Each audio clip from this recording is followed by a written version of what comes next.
Hey? I've been told I'm too soft. Come on. At least we're bloody here.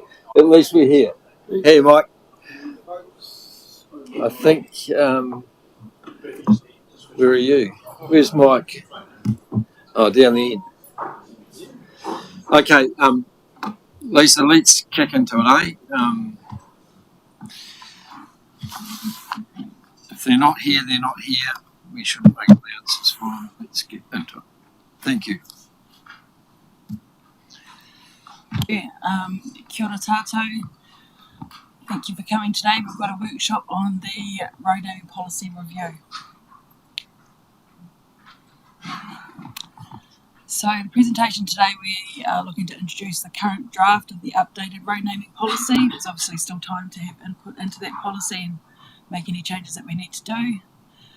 We're looking to seek your feedback on the option of including the road as property numbering rather than road numbering in the policy. I've spoken with the relevant council officers and they are keen for this to happen, but we'd like your feedback on that too. And we will need to seek your guidance on the current direction before we take the policy, the finalised policy out to external parties, being our iwi partners and the likes of Fire and Emergency and St John's as appropriate for consultation. So we've probably got a number of questions today. Firstly, do you agree with the current direction of the road naming policy? Is there anything that we need to change? One suggestion I have is that perhaps we look to go further on the naming guidelines, as in having a more New Zealand and Horowhenua focus on the road names rather than letting overseas places and people influence our road names further than they already have. There seems to be, in the past we've definitely had an English and colonial influence, but it seems more and more that there's the American influence on road names, which very little to do with our places.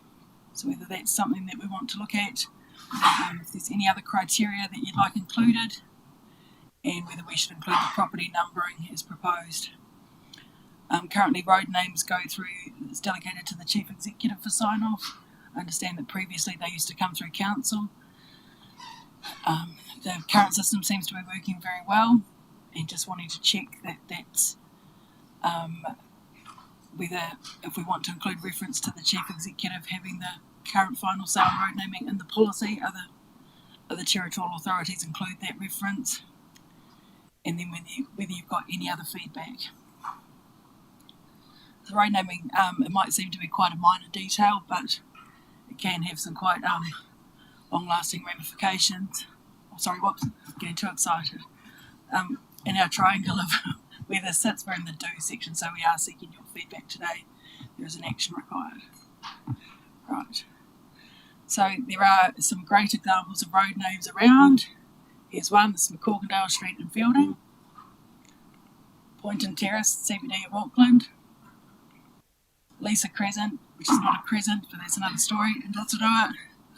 David Street in Palmerston North. You probably have your own favourites, but not long. I've just realised my pictures aren't so clear, so the next slide might get... I'm regretting my choices, let's put it that way. There are some not good... Oh, no, good, you can read them, great. There are some not good road names out there. You'll notice at Westwood Ho in Auckland, there seems to be no picture of the road sign. I'm assuming it gets stolen a lot. That could be the reason there. But some of them, like Puke Road, you would think it's fairly innocuous, but because we've got that interesting juxtaposition of English and Te Reo in our country, it can look like another word.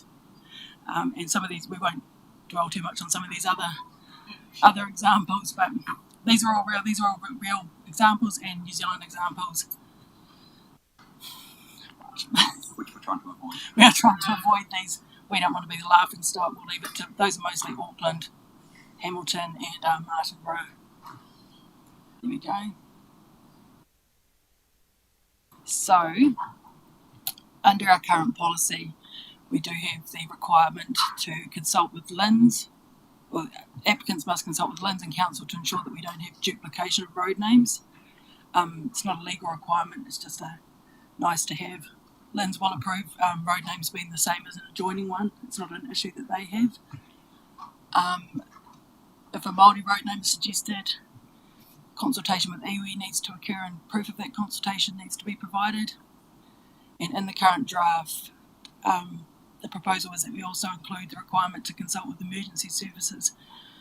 That is basically to ensure that our road names aren't confusing and that we don't cause any extra delays for emergency services to turn out for any reason.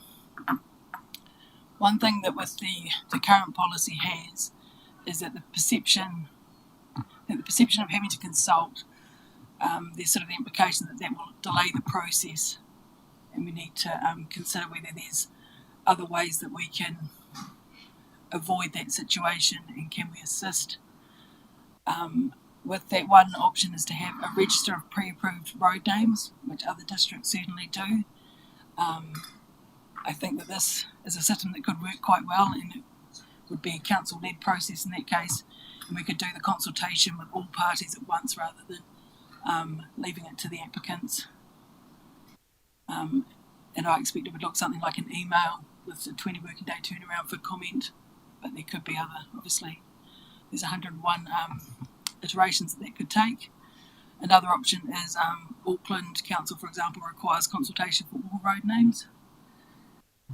English road names, Te Reo road names, all of them have to go through iwi consultation, and I think that avoids a situation where a word in English or a name in English can have a dual meaning. There have been examples of that occurring, but also just as a courtesy, and whether there could be any historic reason or current reason why they might not want a road name used for that sort of reason. I think the current policy, the way it is worded, it does particularly discourage the use of a Māori road name because of that implication of delays. So we need to consider, how that might look. Do we want to consider that for the moment, have a discussion around that? Anything?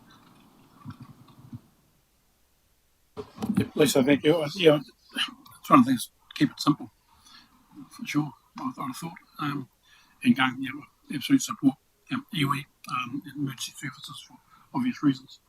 And I like the idea of the register of names, pre-approved names, which should speed the whole process. For me, it's something, one of those things, just keep it simple.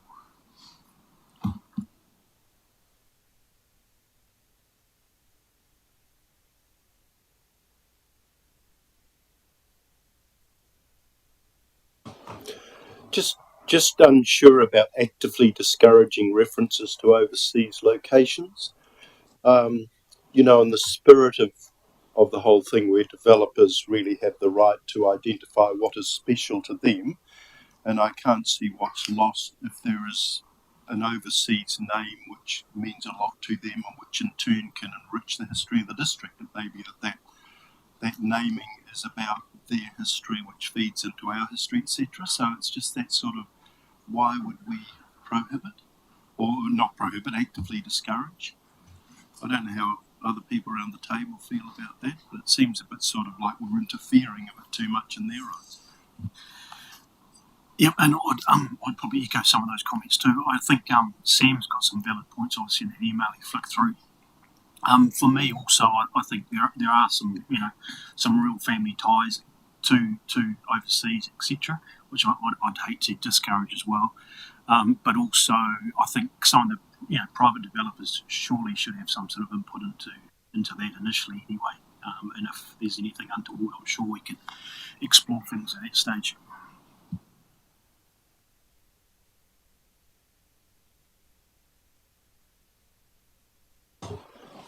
I couldn't see it there, Lisa, but where road names are very similar, it might be the same word but with another letter or something like that. I don't think that's addressed in the policy, is it?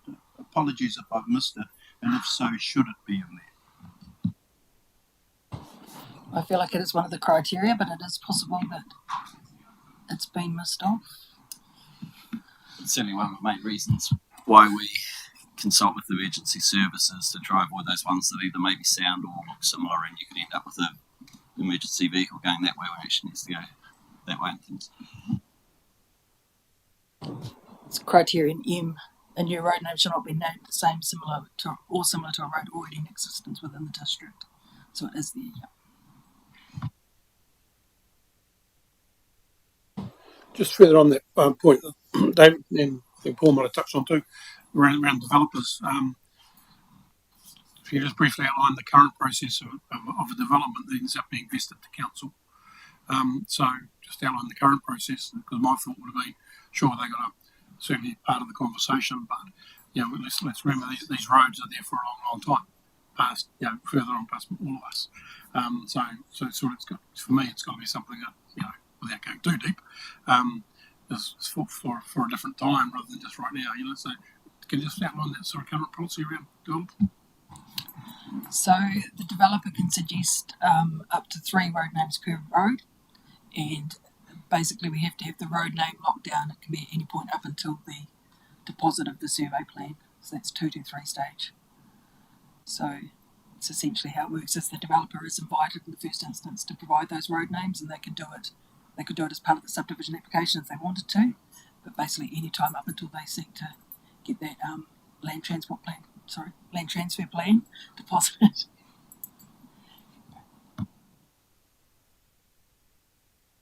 In the past, that's ranged from 3 names with next to no explanation, Black Road, Brown Road, Blue Street, to some where there has been some context given or reasons behind it. And then we have had recent occasions where the developer said, actually, you choose a name, we don't want to suggest one. It's interesting because one of the ones that sticks to me, because I've spent a lot of time there for other reasons, studying, etc., Carrots Grove at Foxton Beach. It just seems it's a name that I don't know where it came from, but it's a name that just it stands out as totally different than probably anything else at the beach, in that community, Foxton Beach. So I'm not sure where it all came from, but it's just a horrible name. I'm not sure why it's there. So what the history of it too, and a number of people actually mentioned it. What is the history of that to this location? I guess So yeah, that's sort of something that sticks in my mind. So.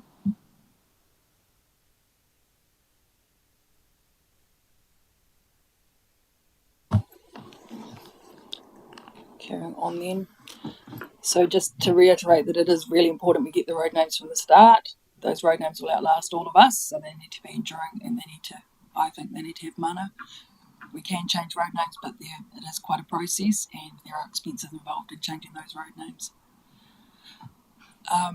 One thing is in the current draft, I have made the suggestion that we do not use first names, but having thought about it further, I think this does actually unnecessarily exclude Māori names, especially pre-colonial names when surnames weren't used. So certainly happy to hear more feedback on that or give that more consideration. This is more around, I guess, using, especially happens, and I'll show you some examples coming up, but one subdivision, you are going to get a bit of trauma dumping actually in these road names. There are reasons why I probably feel more strongly about this than your average person. But one of the subdivisions in Palmerston North, I think the road names are named after the developer's grandchildren. So we're essentially naming roads after toddlers who haven't actually achieved anything. We could be naming them after our service people or other, high flyers. So there's that sort of thing there.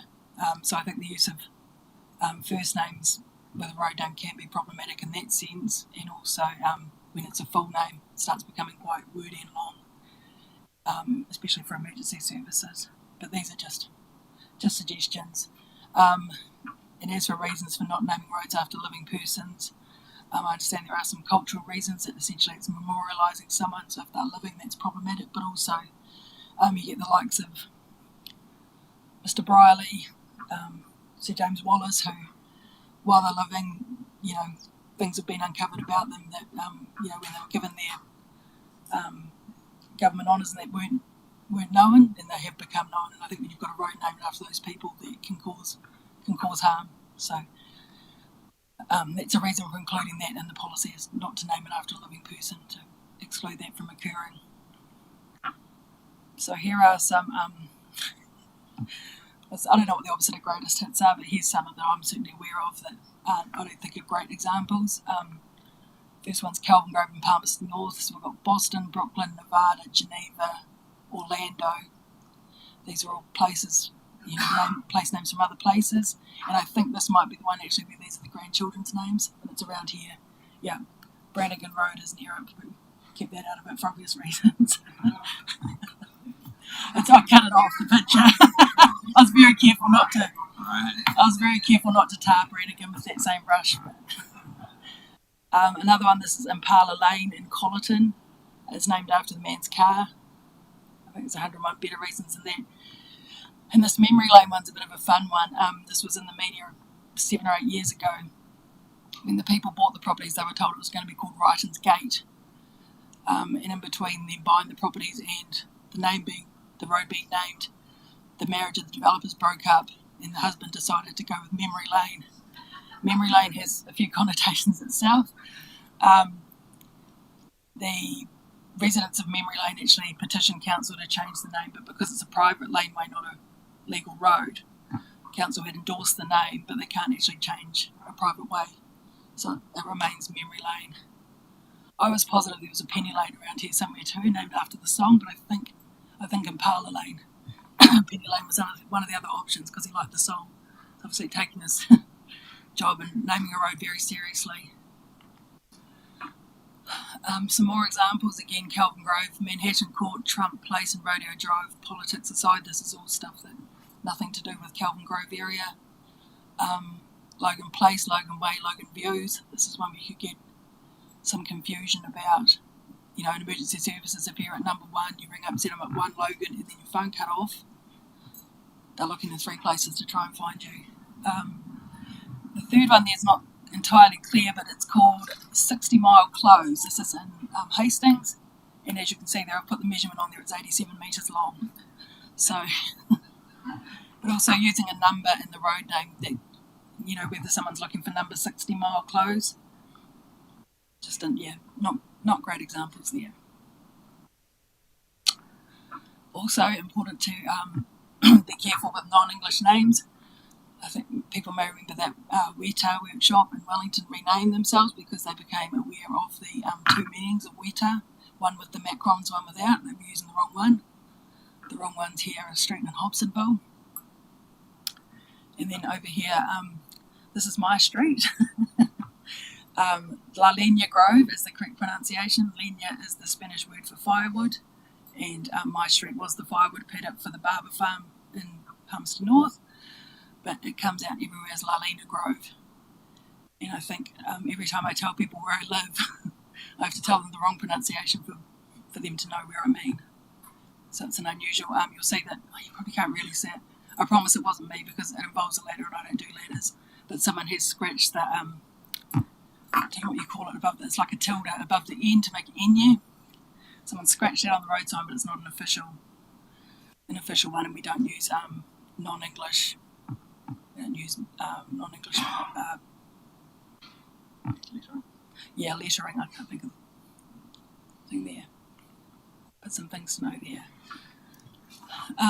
The email from Councillor Jennings you would have all seen, and so this is another suggestion, and it probably sits. It's not road naming as such, but we do have the option where we have certainly our current road names that are named after ex-service people. We can seek to have them included in the Poppy Places project, which basically for road names that includes putting a poppy on the road sign. Some of the road signs might have the room to do it now, but other ones might need to be retrofitted in the future, but it's an option that we have. And obviously use of fallen soldiers' names is one that the policy would encourage, or the current version of the policy.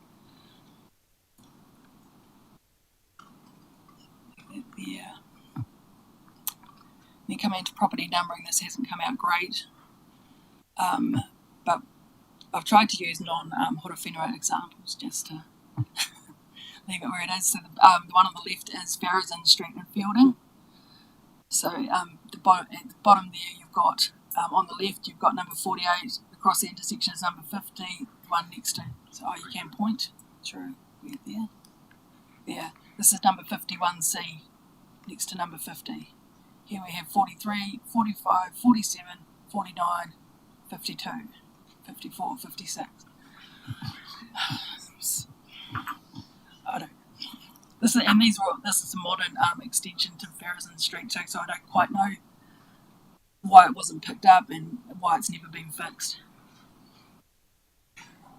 Having said that, the street numbering in the avenue here in Levin doesn't really follow convention because we go 1, 2, 3, 4, 5, 6, and so on. So the numbering normally have a convention of odd numbers on the left, even numbers on the right.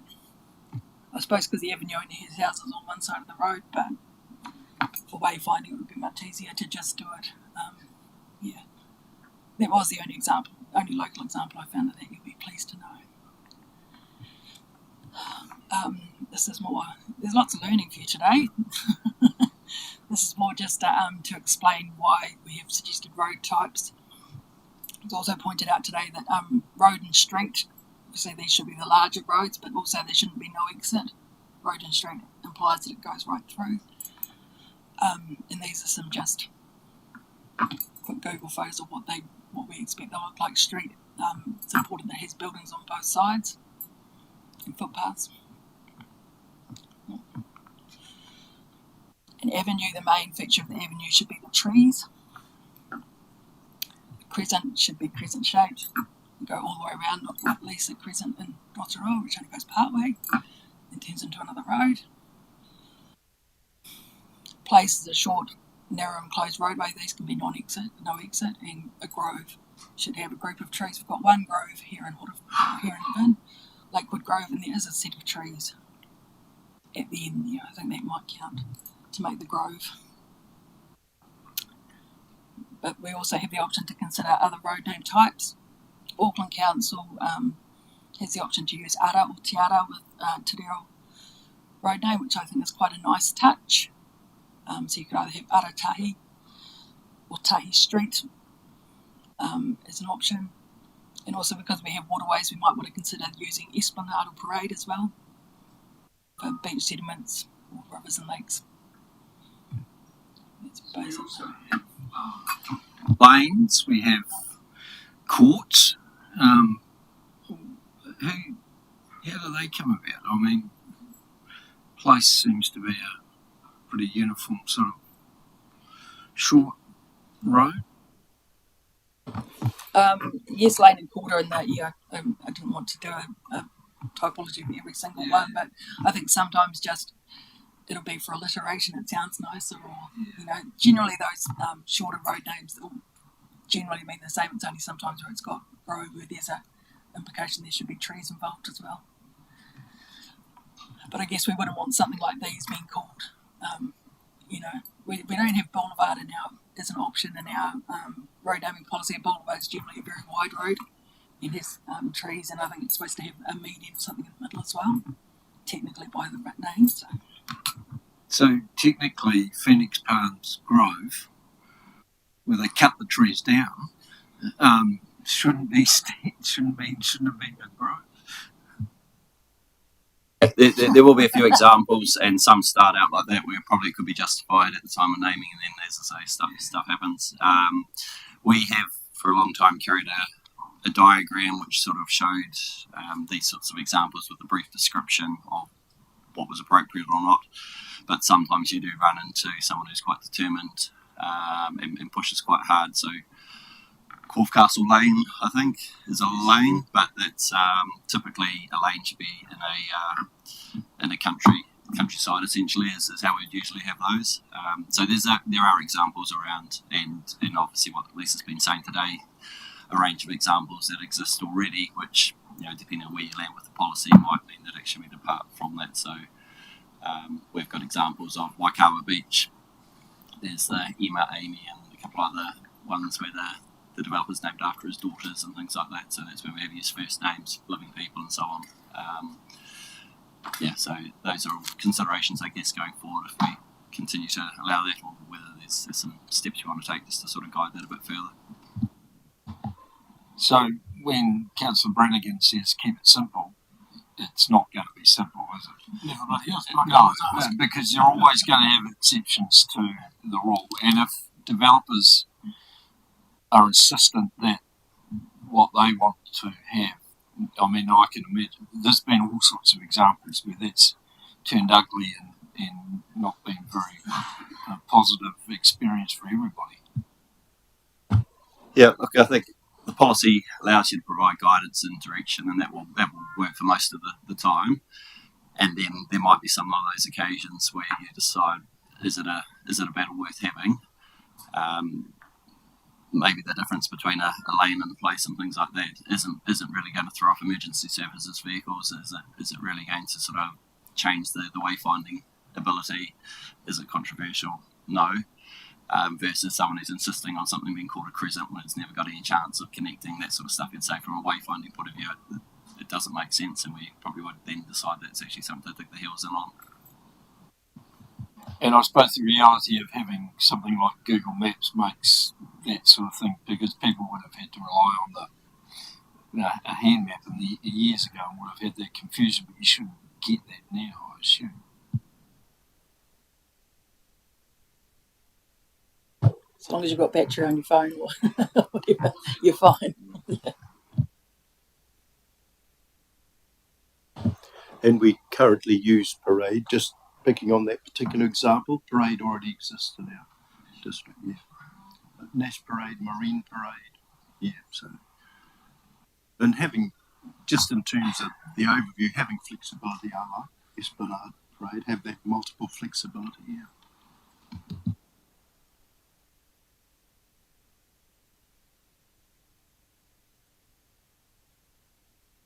I think that's pretty much, yeah, it's essentially the end of the presentation. Yeah. Oh, sorry. A few comments from me. First of all, thank you for bringing it to the table to consider. And I like the idea of keeping it not too complex, because while you mentioned about Māori names,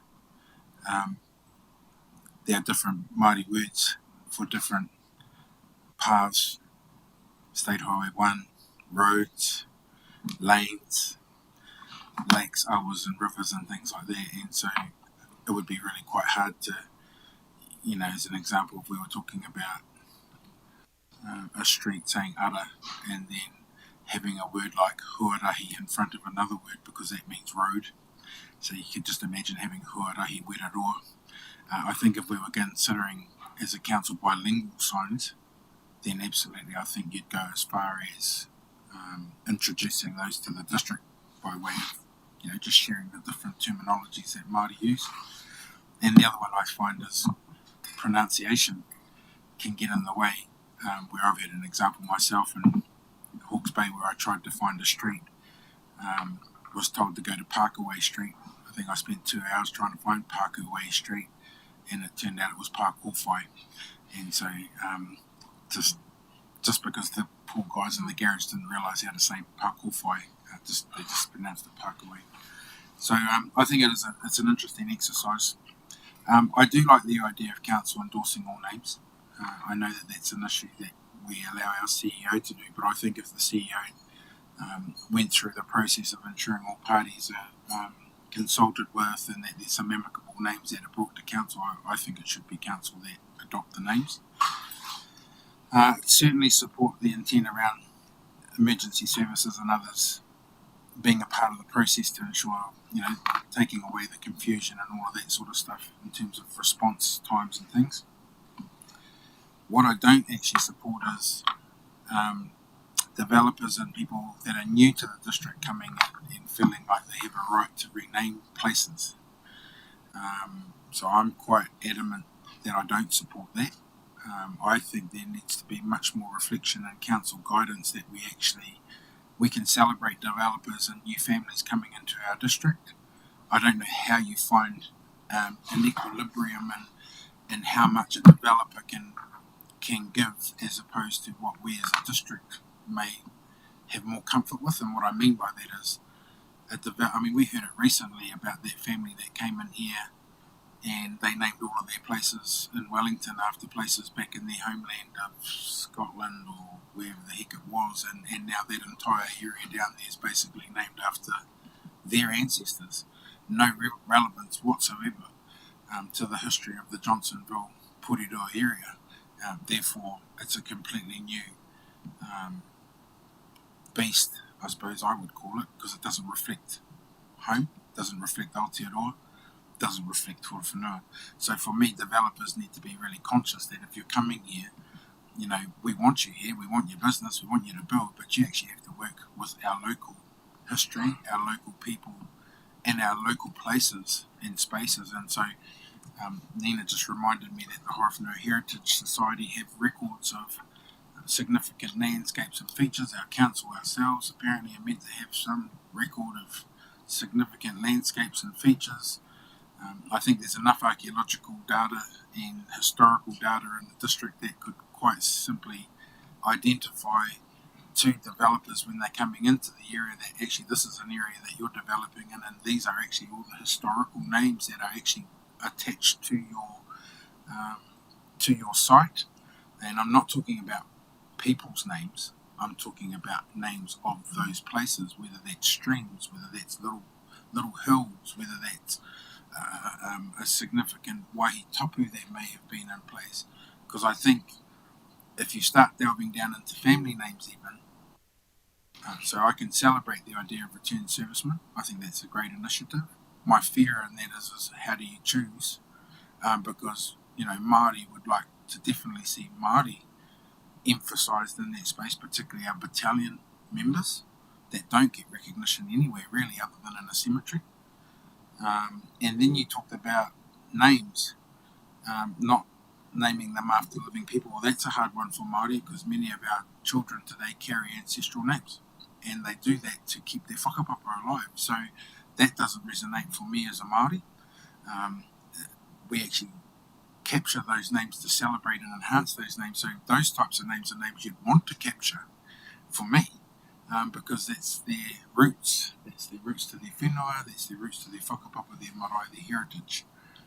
So I'm all about that stuff. I don't know what the balance of it is. You know, in my mind, I'm thinking if a developer came in here and they knew that they were working in a particular area and it had a name already, they should be told that that's a name. And that would be a name that would, you know, could be supported much easier because you're actually giving emphasis back to something that's lost. Names are important because in J it says about being offensive to people. Well, my question would be offensive to who?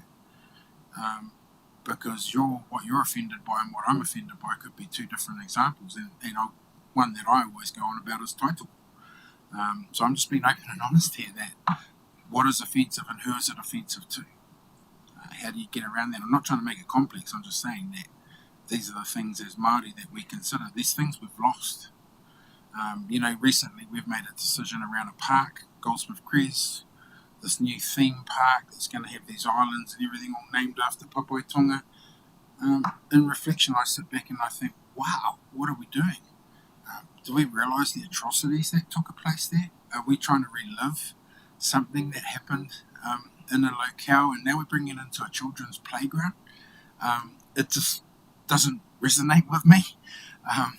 It was a place that had a significant event that today is still felt by many, many people, and yet here we are about to name a playground after it. And I just, for want of a better word, who did we engage around that? Who are we talking to?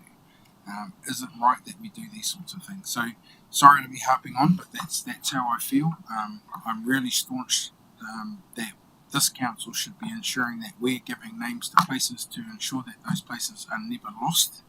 They recognise what was there once upon a time, and I'm open to other suggestions, but I don't think developers have all the say in what we name and how we name our streets, and I don't know how you reflect that in this document. I take on board Sam's comments too, and Councillor Allen and Olsen as well, but I'm just going to stand up for the voice of Māori and say that no, we need to be seen much more in this process, and we need to have our landscapes and our significant sites prioritised over anything to ensure that we are capturing that for the future. So that's probably all I've got to add for now.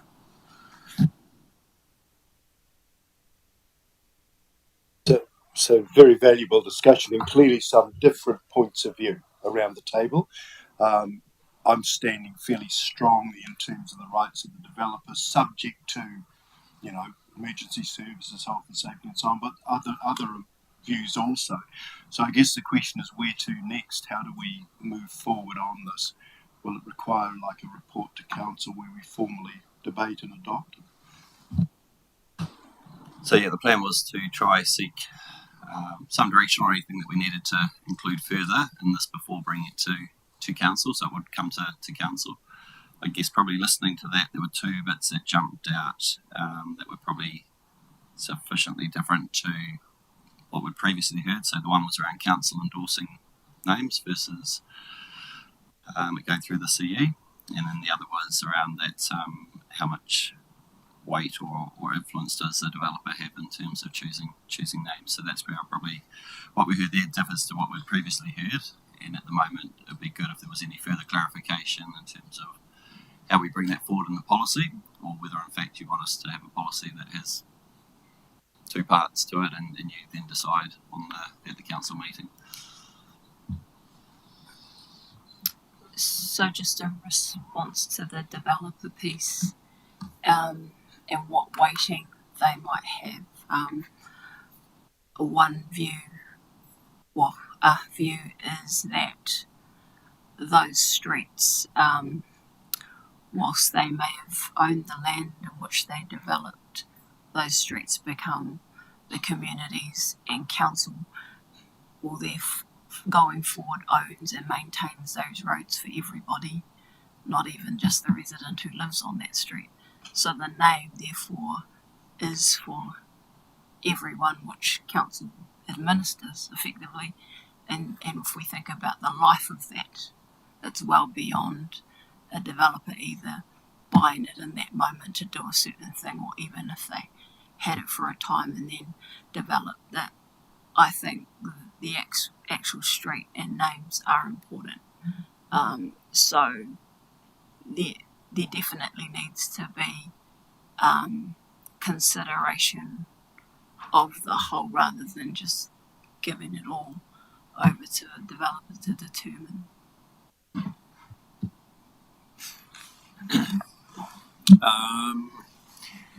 What Sam laid out in his email resonates with me. Also, some points that Justin's made. I think what becomes apparent to me is that, as Justin pointed out, different things mean different things to different people. So in order to get a representation of the community when we actually decide on names, I think it should be something that goes across council, so that representation then gets the influence on it finally.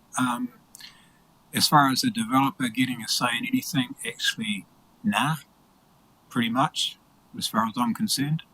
It's about the community. I think they're going to get heaps out of what they did in terms of whatever they developed, so I don't think we need to give them a naming rights on anything. That's just my view. And yeah, there's elements of Sam's proposal or ideas, especially that poppy thing, that resonates. So yeah, those are my thoughts.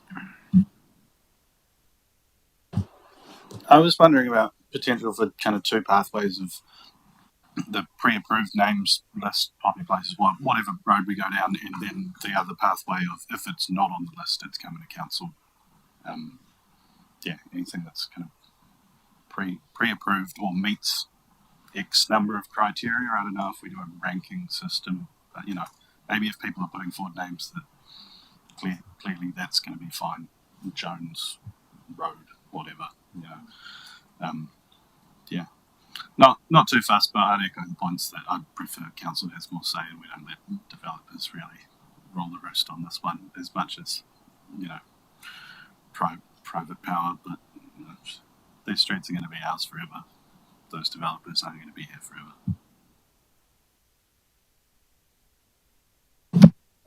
Just so I don't get left out. Was agreeing with some of what Sam, pretty much what everyone said. Having a register, I think, would be a really good idea, because then we've got a starting place that has majority of us agreeing to. also that names last forever. So having place names, most of Rewhenua have place names. We just don't know them. I know that the Historical Society has done a lot of work on that. They've got the plaques that are on Oxford Street. I know within Council, as Justin said, we're doing significant sites, so that's going to throw up some potentials. I'm not saying they all have to be used, but we have a starting point, and definitely agree with the poppy. That sounds amazing. Just who? Does. Yeah. Kia ora.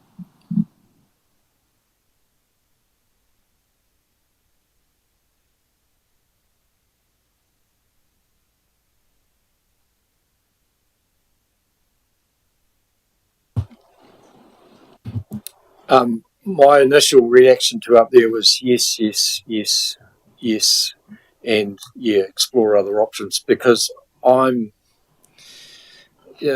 do need a pre-approved register, I think, to make life easier. And as Rogan suggests, if that is simple and easy, then I believe the CE should continue to have delegation to that. I can see problems arising if it becomes a council debate and a bigger issue than Ben Hur over the naming of a street name. So, in light of earlier comments around keeping it simple, I'd like to keep the process simple as well too. Yeah, I'm similar to Bernie, guys. I think if we can get that consultation right, as you've said, in terms of the parties, and have that the list or the pre-approved list that everyone's agreed to. I think that's the way forward. And if there's anything other than above that, then probably come to council or something. But by and large, you think there's enough on council's books without doing this sort of stuff. But the things that making sure we're constant with iwi with who we need to in emergency services, we get that right in terms of that pre-approved list. Then, yeah. And I guess there will be obvious where there's things pop up where it's going to be obvious saying we need to have a bit of a wider conversation for whatever reason and then implement that.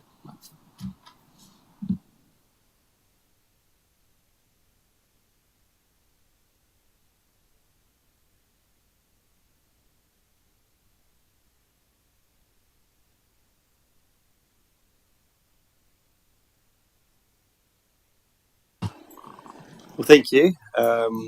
An interesting one, but clearly one that you've all got views and see the importance of getting right.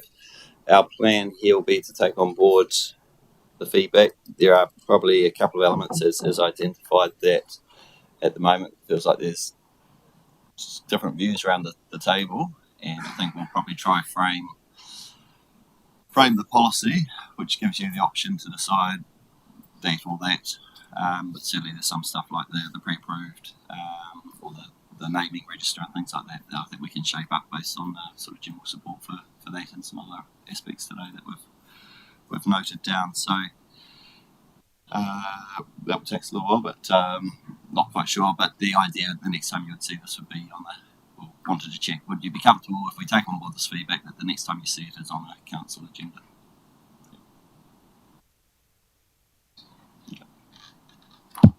Right. Thank you very much. Thank you, Lisa.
Kia ora koutou, thank you for having us, and we're really excited to present the Voice of the Customer results for 2024. Just like to introduce Margaret Swan. She's one of our business intelligence experts in the business, and she does a lot of work behind the scenes to keep council ticking over and to provide us with the insights that we need to make good decision making. So it's good to be presenting with you today. Just want to give a shout out to Carlo, who's done some really good work around analysing our CRMs, which are our customer. Basically, every time a customer contacts us to understand, how we're going in that space and whether we're being more responsive as a council. So yeah, we'll crack into it. If your eyes start to glaze over, just raise your hand and we'll try and lift the pace. So this year we achieved a 62% customer satisfaction rate. This was from 10 surveys which were sent out to 8,600 of our emailable ratepayers via email, also through our social media channels. And you might notice that in our community connection we have a little QR barcode that people can click on when they want to. We collected over 23,000 question responses, with 14,000 of those responses satisfied. We have a pretty good engagement rate on our emails, so a 60% click open rate and an 8.8 click-through rate. There's just a little disclaimer too that the surveys had a margin of error ranging from 3 to 6% with a 95% confidence level, meaning that they are reflective of a good sample size of our community, so they're statistically significant.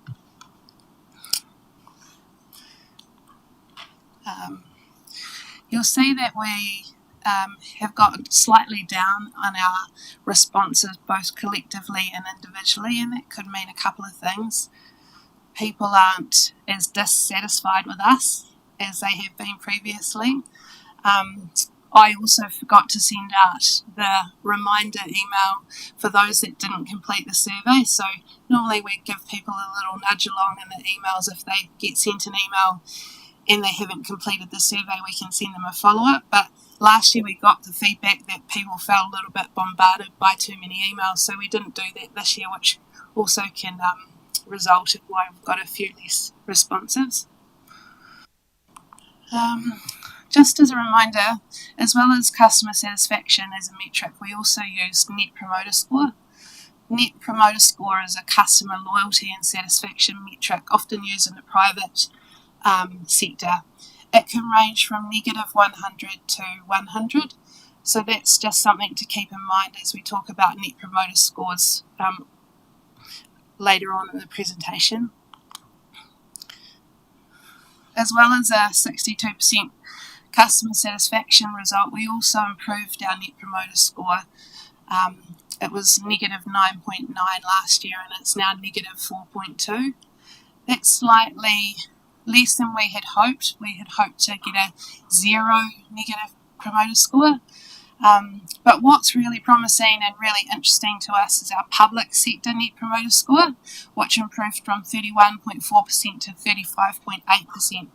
Basically, it includes the passives with the promoters, so anyone that's rated council a 7, 8, 9 or 10 gets included as a promoter, as opposed to promoters for a traditional Net Promoter Score are just their 9s and 10s, so people that, probably our family members giving us great results.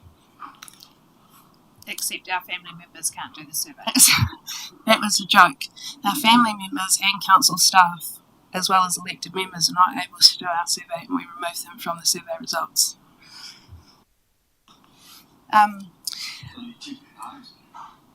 Email addresses, if they have horowhenua.govt.nz. Yeah.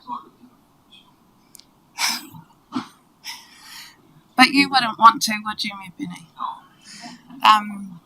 So this is interesting. I wanted to reach out to local government New Zealand just to get a feel for how we're tracking, and in fact I'm sort of on a one woman crusade to get all local government to be reporting on Net Promoter Score and to have consistent metrics that we report on across all councils, so we can have a benchmark across everyone, including public sector Net Promoter Score. I'm yet to win that war, but I'm still on that crusade. But it was interesting to see the local government sector monitor social media sentiment and media sentiment, and this is just a few interesting bits of what people are talking about with regards to the local government sector and what's driving perception of local government. So you'll see that, you know, the central government and the direction that central government will provide to local government is a key driver of conversation around local government, rates increases, and the polarisation and discussion around the place of council supported LGBTQIA plus events and rainbow crossings filled a lot of the quarter's discussion. What I really like the next slide, which shows where Auckland's at, where everyone outside of Auckland's at, and then for the next slide we've put where we're at compared to Auckland and outside of Auckland. So you'll see it might be a little bit hard to read, but in terms of overall satisfaction, Auckland's sitting at 27%, and so is outside of Auckland. Both of them are sitting at overall customer satisfaction of 27%. That compares to us at 62%, which is quite a significant improvement on the rest of the country. There's a couple of other metrics in there as well around information on decision making and opportunities to have your say. So what local government have derived is that the perceptions of engagement, communication and value for money are the common drivers towards negative sentiment for resident satisfaction surveys nationally. And yeah, Horowhenua ratepayers are significantly more satisfied than the rest of New Zealand. They also feel that they have more of an opportunity to have their say and that they have more information about decision making to make their decisions on local government. So while we talk through these results, we're actually travelling really well. You know, if we relate ourselves to the rest of New Zealand. And I'll just pass on, Margaret and I are going to share this, so I'll just pass on to her to present some more.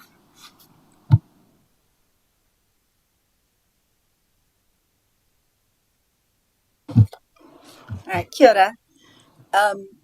Just on this slide here, what I did to create these ones, I just pulled out the data from the previous slides as at July 2021, 22, 23, and then the latest data was April this year. So that's just a comparison.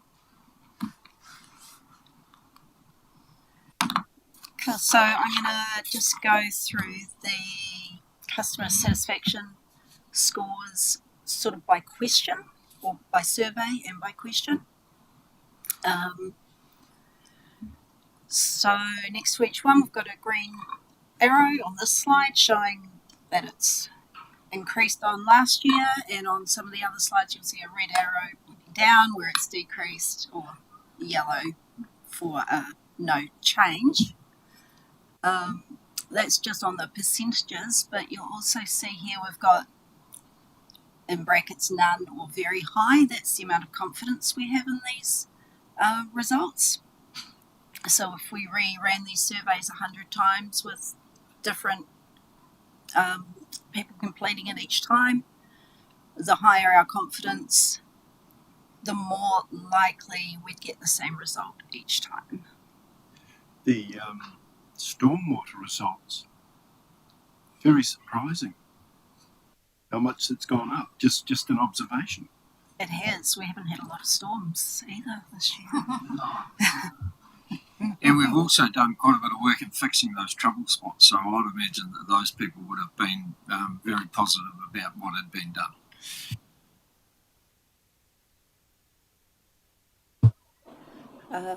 Yeah, so you can see that people have rated us a bit better on water this year. This is our rubbish and recycling survey.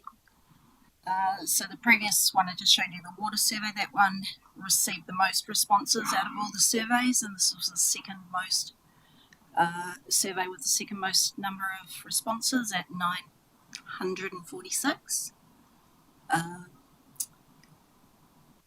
Small changes. We added a new question this year in this survey. How satisfied were you with the mobile weekly recycling station? So that's one next year we'll be able to ask again and start tracking that. Next one is roading services. Third most popular survey. It's all gone up. Everyone's seems to be happier this year.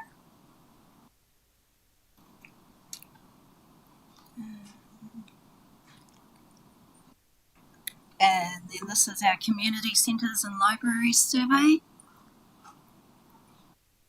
Some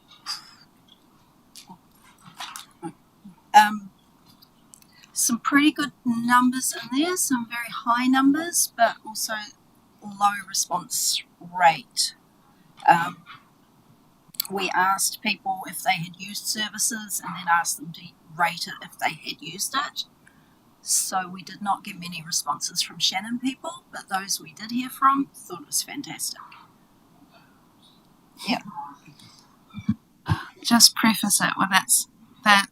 So the Shannon result, for example, isn't statistically significant, although 100% is pretty good even if it's from a low base.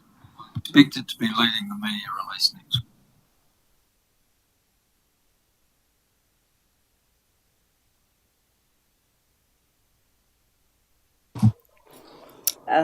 Okay, this is our quality of life survey where we just ask general questions about how they feel about living here in Horowhenua.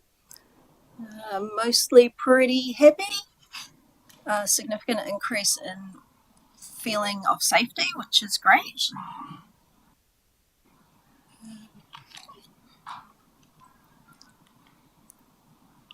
And then we had a separate survey for aquatic centre users. Live-in Pole went down in ratings, but Foxton, great work there.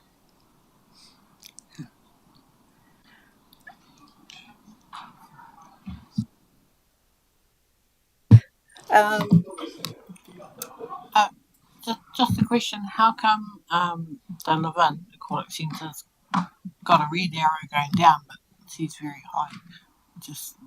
Well, that's a very high confidence that the result is significant. So not a very high movement, but yeah, we think that's accurate. But the red arrow relates to the customer satisfaction metric, which says that the customer satisfaction has gone down from 69 to 63 year on year, so that's where that comes from.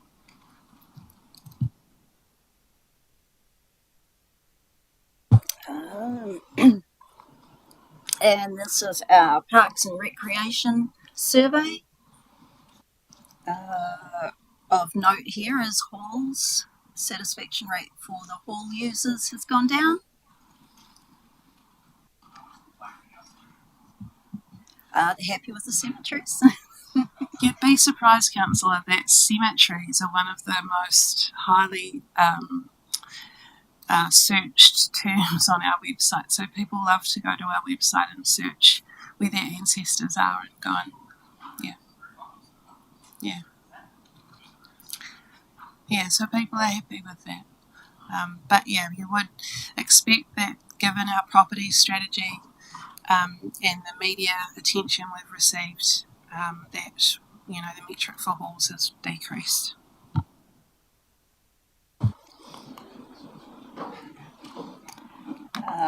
Okay, this is our leadership and reputation survey.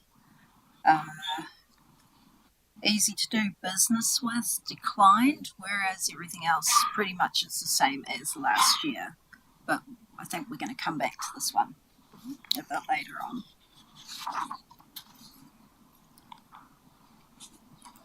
Our final survey, this is both the comms and engagement and the civic centre survey.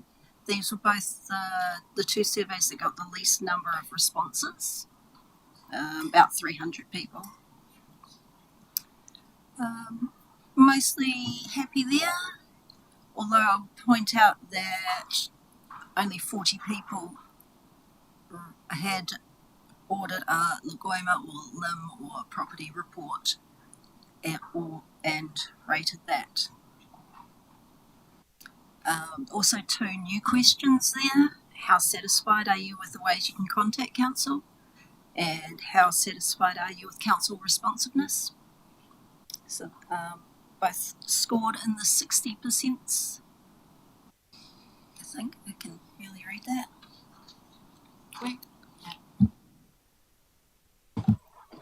So yeah, that's other ones we'll keep tracking next year. At the end of each survey, we had a free text comment field where we asked them about how they felt, and from that we've picked out the key words that were coming through.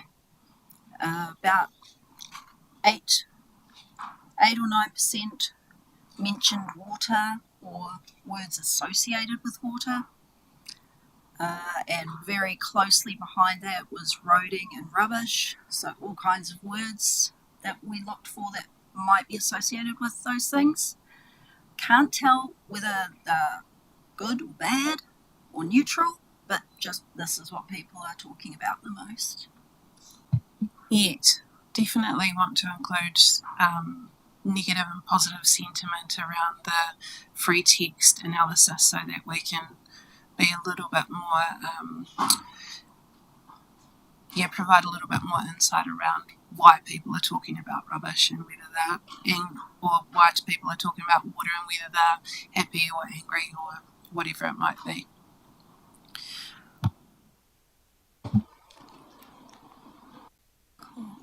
So this is a new one.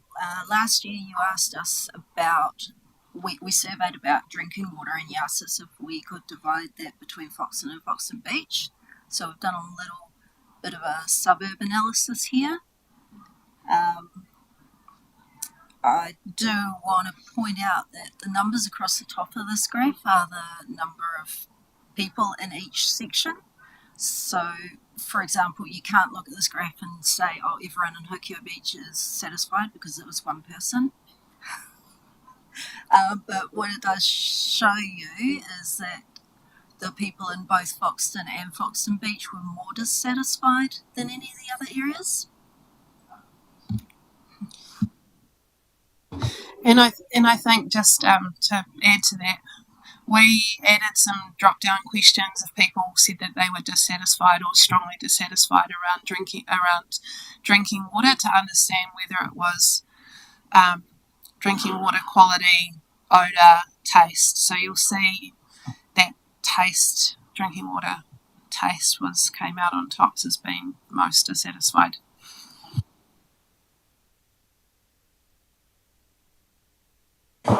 And they could choose more than one from that list, so if you were to sit down and add it all up, it would come to more than the number of dissatisfied people.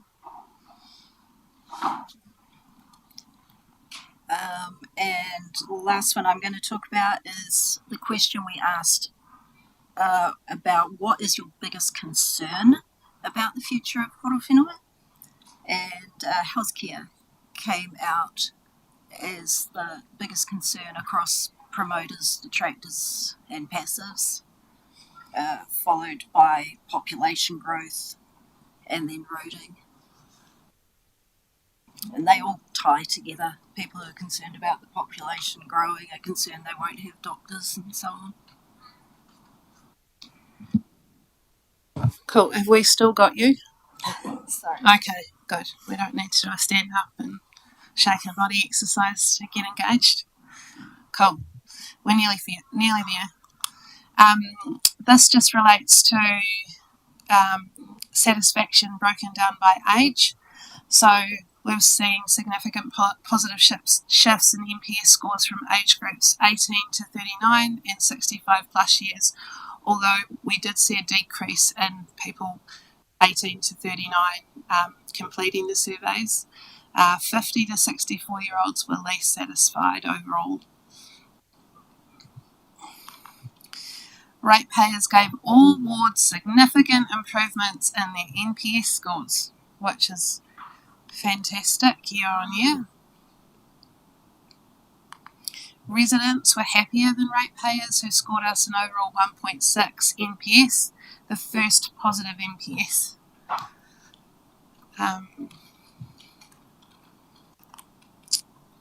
While this is only from 62 business owners that did the surveys scored council a negative 25.8 NPS, below the negative 4.2 benchmark.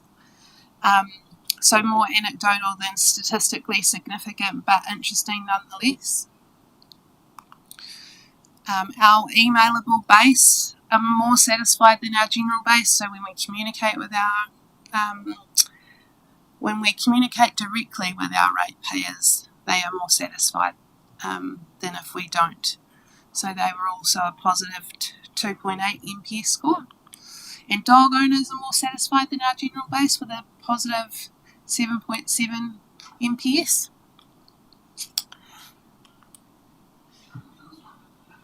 You might remember that last year responsiveness or lack of it was the most significant contributor to overall Net Promoter Score or detractor score. We saw little change in that customer satisfaction metric year on year, but we got Carlo to do a bit of a deep dive to understand whether the perception versus the reality was the same. And what we found was that while the perception is that we haven't improved our responsiveness, CRM analysis would say that we have. So it also says that when we complete CRMs on time, it improves our Net Promoter Score. It's not rocket science, but when CRMs are completed late, it has little impact on NPS. While we had a total of an 8% reduction in total customer CRMs against the previous year, likely because of things like we didn't have the same amount of weather events, that sort of thing. We reduced the amount of customer CRMs completed late by 28.7%, so nearly a 38% improvement in completion of late CRMs. So yeah, just it's good to know we're on a positive footing in terms of that sort of responsiveness to the customer. We also saw, while it's a low base, like loads more completed 3-water CRMs. So yeah, just interesting stats. Comparison between the totals there, 285 to 563, what do you put that down to?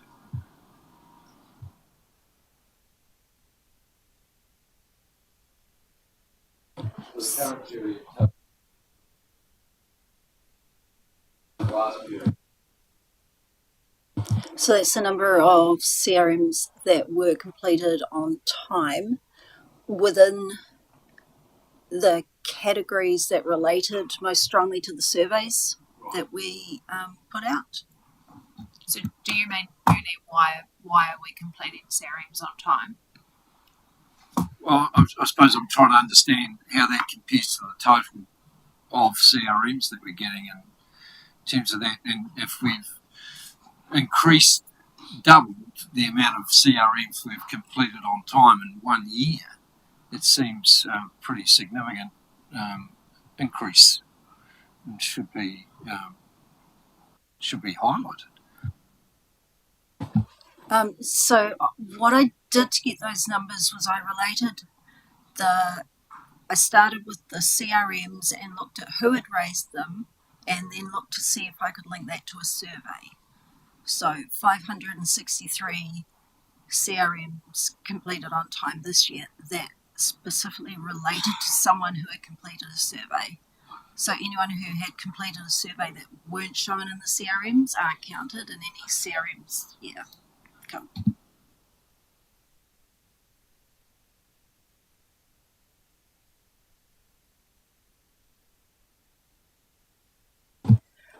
Okay, so Responsiveness was our focus for last year, and this year the thing that's coming through the most is what we could, if we could improve this, we would improve NPS, is being easy to do business with.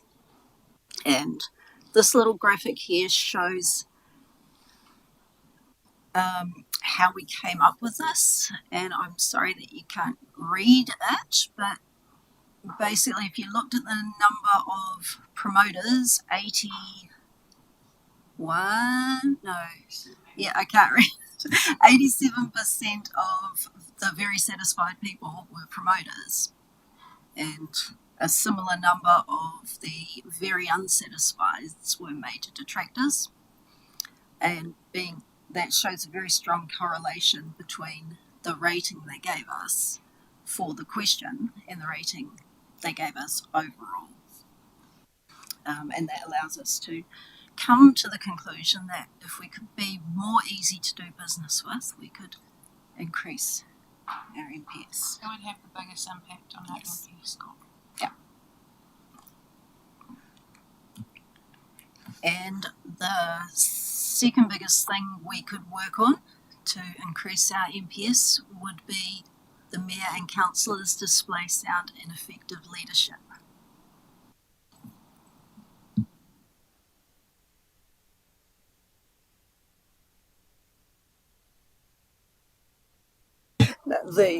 Yeah. It's not, this is the community. And it's the perception of the community, right? Yeah. What would be something that could be initiated to change that, or change that perception, or get a better understanding of that?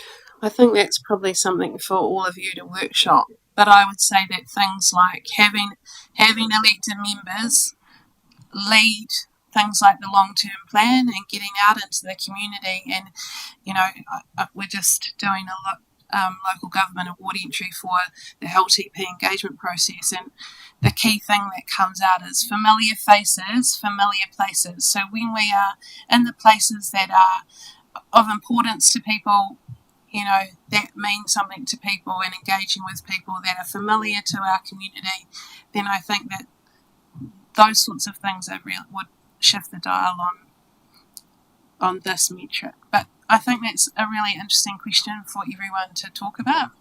Comms and engagement will have a role to play in it, no doubt. But there'll be other things that you might want to consider as a leadership team. Sorry, I was just going to make a comment and say, I don't know, just personally, I don't see too much of an issue with that, because we have to sit around here and give the community bad news all the time. So it's quite hard to put a positive spin on the bad news we get. And the other thing I've noticed in the last couple of years of being here is that people contact us when they've got problems. And so they're not contacting us to say, hey, this is all great. It's usually everything has been negative that we get. And so it's kind of hard to put a spin on that and say, this is how cool we are and this is the cool things we do. I don't know. I'm not a communications expert, so. I'll just add that if you looked at last year's survey, this one was also like second top rated, and probably going back further as well.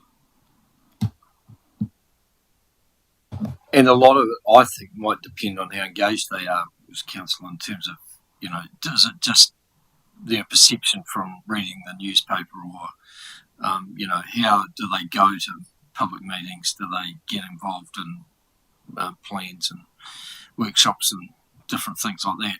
I would imagine a lot of that could just be based on what the proposed rate increase could be. Who knows? There could be all sorts of reasons for it. I think as well, we've got to remember that we've been on we've had a new CEO and a new elected member table, and we've been trying really hard, not that we weren't before, to be really open and transparent and lean into the challenging conversations, including the biggest rates increase that this community has ever seen.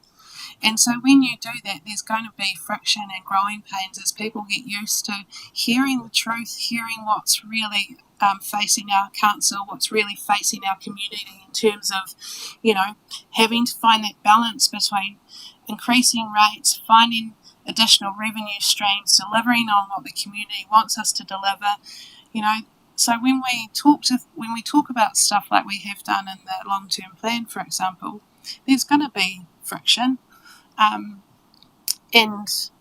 I think this is a really interesting metric to get behind. I'd be keen to be included in how might we lift this metric? What is entailed? How do we show to the community that everyone around this table displays sound and effective leadership? I think we're all bundled into a ball in this parameter presented here. It doesn't actually reflect perhaps different councillors and what councillors are actually out there doing in their own way.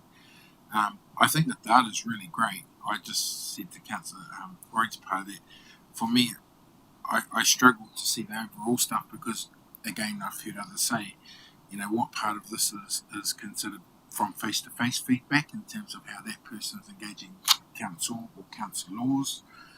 What is online social media presence and feedback, which we know can be completely different to the face-to-face interaction. And then again, it's sort of like ward-wise, what sort of ward information is coming back about how they feel about their representation and the impact of their representation in that particular ward, because there's probably aspirations that are different in each area.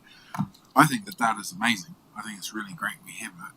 What I'm hoping is that the data provides enough detail to operations to be able to core identify where those places are, where we need to make those improvements so that the team can transition to those spaces immediately without accidentally stumbling into them, and particularly the ones of the negativity.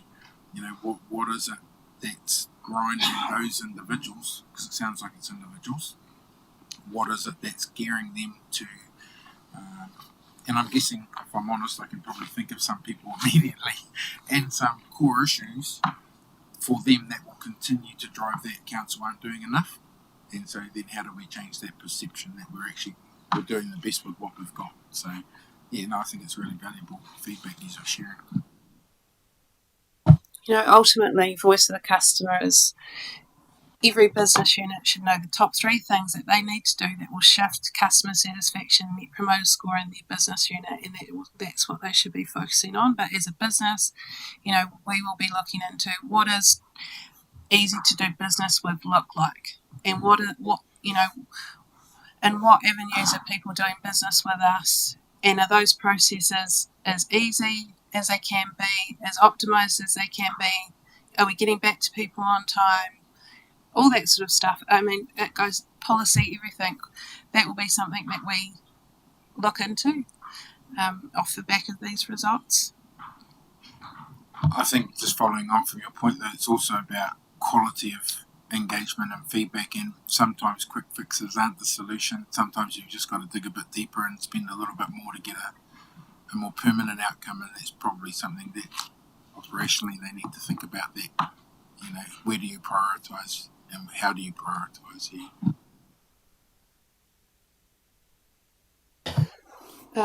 So we're nearly finished. We just, last year, if you remember, we asked some questions that relate to to all of our top priorities. So 30% of respondents agreed or strongly agreed when asked if council enables affordable housing. That was up from 24%, but still really low. 36% are satisfied with accessible healthcare, slightly up on last year. When people asked if they felt prepared for an emergency event, they rated us themselves a 6.3 out of 10, so slightly down on last year. 70% of respondents would like council to consider making rainwater tanks mandatory for all new homes. which was also slightly up on last year.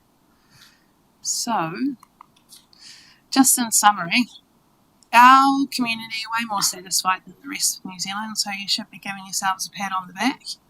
But we've still got work to do. Our overall Net Promoter Score improved. Our public Net Promoter Score improved. Survey responses were down on last year. Healthcare is our community's biggest concern. The community are talking most about water, roading and rubbish. And we saw significant positive shifts in NPS from our age groups 18 to 39 and 65 plus, with 50 to 64-year-olds being the least happiest. If we were to focus on two key things for the coming year, it's lifting the positive sentiment towards mayor and councillors and making it easier to do business with us. Does anyone have any questions?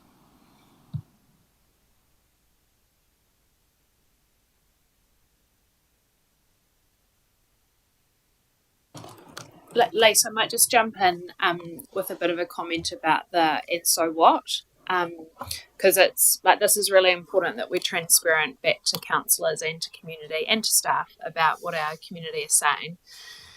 I think tomorrow we're going to release this to the organisation, and then Friday there's a kind of full page spread in the Chronicle as part of our community connection, reporting back to the community. There's kind of two discrete pieces of work. One is our organisation roadmap, which is the tool for the organisation that kind of shapes where we put our focus. That comes to its end of life in September, and so already there's a piece of work commencing around the review of the organisation roadmap. And this, of course, will guide where we put our attention and where we prioritise some of our work. It's fair to say that a lot of it is in train already, particularly through our Customer Excellence Action Plan, our Comms and Engagement Action Plan, and some of those level of service reviews that are underway. I think a follow-up to this is a workshop with councillors around that, and where would you like to see us focus our energy and attention. And it's probably a helpful segue as you go into your next conversation in council only time about the top priorities for the remainder of the term. Is there anything that's reflected in this that you want to see reflected in not just those priorities but also then the KPIs for the organisation?